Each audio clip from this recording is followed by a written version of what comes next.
Bah moi c'est Mathieu, je suis peintre, 27 ans, je suis né et j'habite à Bruxelles. Je suis sorti de la Cambre il y a maintenant 2 ans. Là actuellement je travaille sur une série de 4 tableaux qui en fait sont totalement nouveaux pour moi. Au-delà de créer des propositions qui se veulent être d'un point de vue composé et colorimétrique assez intéressantes, je tends à créer une histoire sur le tableau et pour ce faire en fait je viens amener un nombre incalculable de couches et d'éléments sur la toile qui viennent ensuite de sécher pour ensuite être recouverts, pour ensuite être à nouveau recouverts, jusqu'à un moment donné où j'estime que potentiellement le tableau existe et fonctionne. Et ces éléments sont assez simples, c'est souvent des formes génériques, binaires, composées de 2 couleurs du coup, et qui en fait dénotent de plein d'éléments que tu peux trouver aussi bien dans l'environnement urbain, dans l'environnement qui t'entoure, que dans les éléments graphiques que tu vas regarder. Je pense que le rapport au pixel a été extrêmement important pour moi et un peu une redécouverte il y a quelques années, issue de cette culture avec laquelle j'ai grandi et avec laquelle en fait je suis né parce que ma première console a été une Game Boy Advance. C'est vrai que j'ai toujours été fasciné par cette capacité qu'avaient les jeux à faire exister quelque chose uniquement avec des carrés. Simplement créer du volume avec un agencement de 2 ou 3 couleurs pour créer un volume sur un carré par exemple. Et j'aime bien cette simplicité. Me dire, ah, en fait tu peux créer des choses de manière très simple et ça connote directement quelque chose pour le spectateur aussi. Prendre des choses un peu partout, les resynthétiser pour créer des éléments assez simples, avec généralement aucune profondeur, plat, et ensuite s'amuser à... un peu comme du découpage, quoi, genre découper, recomposer, recoller, jusqu'à trouver une sorte de réponse qui, en fait, découle parfois des recherches sur papier aussi qui permettent justement, d'un point de vue économique, de créer des compositions à moindre coût, très rapides, qui se laissent sécher, et c'est du papier. Pas mal, ça. C'est ça qui est drôle, c'est que parfois des éléments, genre ça, je suis jamais arrivé à une énergie comme ça sur un tableau. Je travaille sur tableau, bah là c'est des grands tableaux, l'échelle est beaucoup plus grande. Parfois des gestes qui vont se créer sur le papier ne vont jamais avoir le même impact ou la même puissance sur le tableau parce que tu pourras jamais reproduire exactement le même geste ou la même forme. Mais en fait, je pense que le plus dur ici dans mon travail, c'est vraiment le tout début du tableau, quoi. Il y a cette comment commencer le tableau en fait.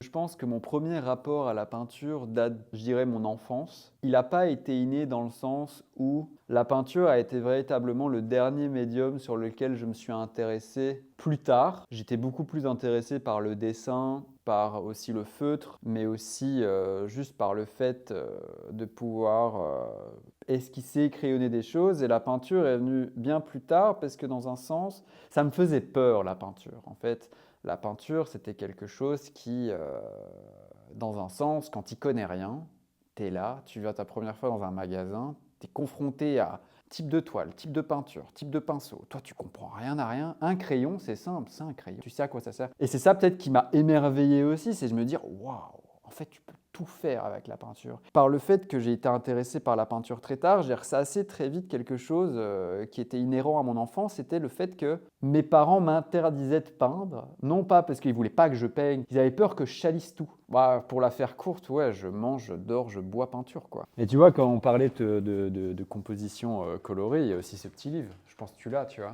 C'est un banger, ce truc, tu vois. C'est un livre qui recense des compositions jusqu'à 4 couleurs.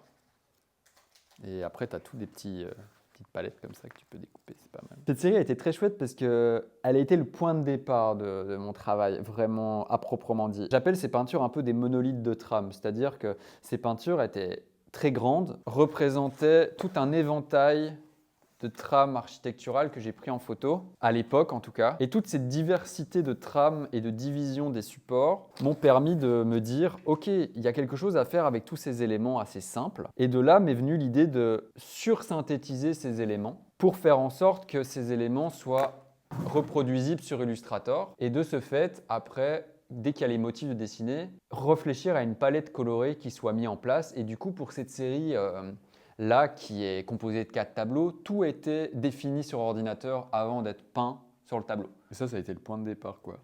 En fait, ma dernière année à la Cambre a été assez problématique. Ça a été vraiment une année de crise, en fait, une année de remise en question perpétuelle par rapport à mon travail, par rapport à ma peinture, au point même, en fait, tout ce que j'étais amené à créer, je le détruisais systématiquement la semaine d'après, pour arriver au final à 1 à 2 semaines avant l'échéance du diplôme et être là avec rien. Ça a été assez particulier ce diplôme, mais ça a été, pour ma part, ça a été la meilleure présentation que j'ai pu faire de mon travail durant ces 5 ans à la Cambre, parce que c'était la plus vraie en fait. Et j'ai été face au fait accompli que, suite à une discussion que j'ai pu entretenir avec mon professeur, une assez longue discussion sur le fait que ça ne sert à rien de postposer le diplôme, il faut assumer qu'est-ce que c'est ton travail à l'heure d'aujourd'hui et en faire un constat. J'ai pris son conseil au pied de la lettre et ce que j'ai fait, c'est que j'ai repeint l'entièreté de mon atelier. J'avais l'impression d'être un peintre en bâtiment, j'avais tout fait super bien et tout. Et j'ai mis en place, dans mon espace de travail, tous les éléments qui m'ont permis de créer ma peinture durant toute cette année. Et en fait, tout présenté de manière hyper chirurgicale en implémentant les vestiges des tableaux créés les semaines précédant la destruction dans des sacs poubelles transparents, pour qu'elles soient là sans être là. Si tu es capable d'avoir le mindset adéquat pour justement te sentir libre de sortir de l'école, peu importe ce que tu présentes, c'est OK, tu vois. Parce qu'en fait, la vie d'artiste, la vie de peintre, elle ne se résume pas qu'à 5 ans d'études, elle se résume en fait sur toute une vie potentiellement. Je pense que le fait d'être, je ne vais pas dire constamment insatisfait, mais dans une remise en question perpétuelle par rapport à tous les choix que j'ai opérés sur les tableaux, mais aussi par rapport à tout ce que je produis, quand bien même j'archive les choses, c'est un peu mon moteur, quoi. Ah oui aussi, mais parfois mes couleurs sont définies avec ce qui se passe au mur. Je ne vais pas dire que c'est des clins d'œil, mais c'est vrai que je regarde beaucoup par exemple des choix colorés qui ont été opérés dans certains travaux, aussi bien des peintures de Joe Bradley, mais aussi dans les choix que va opérer Peter Halley. Mais par exemple, récemment, j'ai eu une révélation sur le travail de Halley où je me suis dit, mais en fait, d'un point de vue coloré, c'est extrêmement simple. C'est-à-dire que quand tu analyses ces couleurs, je ne vais pas dire que c'est des couleurs pures limite, mais il y a un côté où il y a très peu de couleurs désaturées, il n'y a aucun gris coloré, il n'y a aucun brun. C'est vraiment des couleurs, de couleurs vives, quoi. Après, c'est très bien parce qu'en fait, ça met toutes les couleurs sur le même plan et ça permet de créer une vivacité qui est assez homogène. Mais moi, j'ai compris que dans mon travail, ce qui m'intéresse, c'est les contrastes, en fait. C'est les contrastes entre formes, les contrastes entre couleurs et comment des lumières peuvent jaillir de par le fait que tu vas apposer un brun hyper sombre à côté d'un vert. Puis au final, ouais, quand je te disais, c'est assez beau, quoi. Regarde les choix coloris, quoi. Parfois, tu te dis, mais je me serais jamais de midi que ce kaki pourrait aller avec cet orange, par exemple. Tu vois, genre, c'est des choix. Je pourrais même faire un livre de ça, en fait. Ça pourrait être super beau. Ça me pose pas de problème que ces tableaux-là sont là depuis le mois d'octobre sur le mur. Au contraire, je trouve que justement, au plus ils prennent du temps et de l'espace dans mon espace de travail, au plus je m'y attache, alors qu'avant, justement, ce rapport à la destruction était aussi lié au fait que les tableaux ne mettaient pas grand-chose en termes de temporalité pour être créés. Et du coup, l'affect n'existait plus, c'était un produit en fait que je faisais. C'était un produit, il ne fonctionnait pas, on le détruit. Alors que maintenant, honnêtement, je pourrais. Là, je ne pense pas que je pourrais détruire ces tableaux. Je pourrais les recouvrir, mais je ne peux pas les désentoiler. Je tends à créer une vraie relation avec mes productions et je pense que être amené à avoir des tableaux stockés et tout, foncièrement finis, emballés, ouais, je serais très content de les avoir. Mais au moins, je serais content d'avoir ces tableaux-là stockés et emballés. C'est comme ces petites séries ou le petit tableau qu'on voit là. Quand bien même le traitement est différent, j'ai passé 3 mois dessus avec la petite série en fait, parce que je prenais beaucoup de temps à les faire et ces tableaux-là, je ne peux plus les désentoiler, tu vois.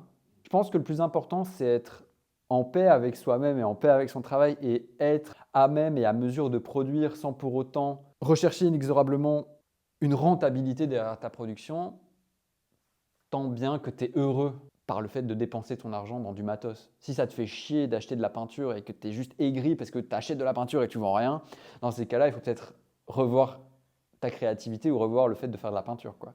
Mais l'idéal, c'est de trouver. Le fait est que le pied ultime, c'est de se dire, d'arriver le matin et de te dire « Ok, je suis content parce que du coup, toute ma vie, ça va être ça parce que maintenant, je peux me le permettre. » Tu as le réseau nécessaire que pour te permettre de vivre de ta peinture. Et c'est un peu je vais pas dire je pense pas que c'est le rêve de tout artiste en tant que tel parce que je pense qu'il y a des gens aussi, ils ont besoin d'avoir un job à côté pour déconnecter un peu de leur pratique. Et je pense que même si j'étais amené à avoir une pratique qui, d'un point de vue financier, me permettrait de vivre entièrement de mon travail, je ne serais pas quelqu'un qui irait tous les jours à l'atelier, par exemple. Parce qu'en fait, il y a ce côté aussi, la peinture ne doit pas être un produit. Et qu'est-ce qu'on peut te souhaiter dans le futur? La santé. Parce que sans la santé, il n'y a pas de peinture.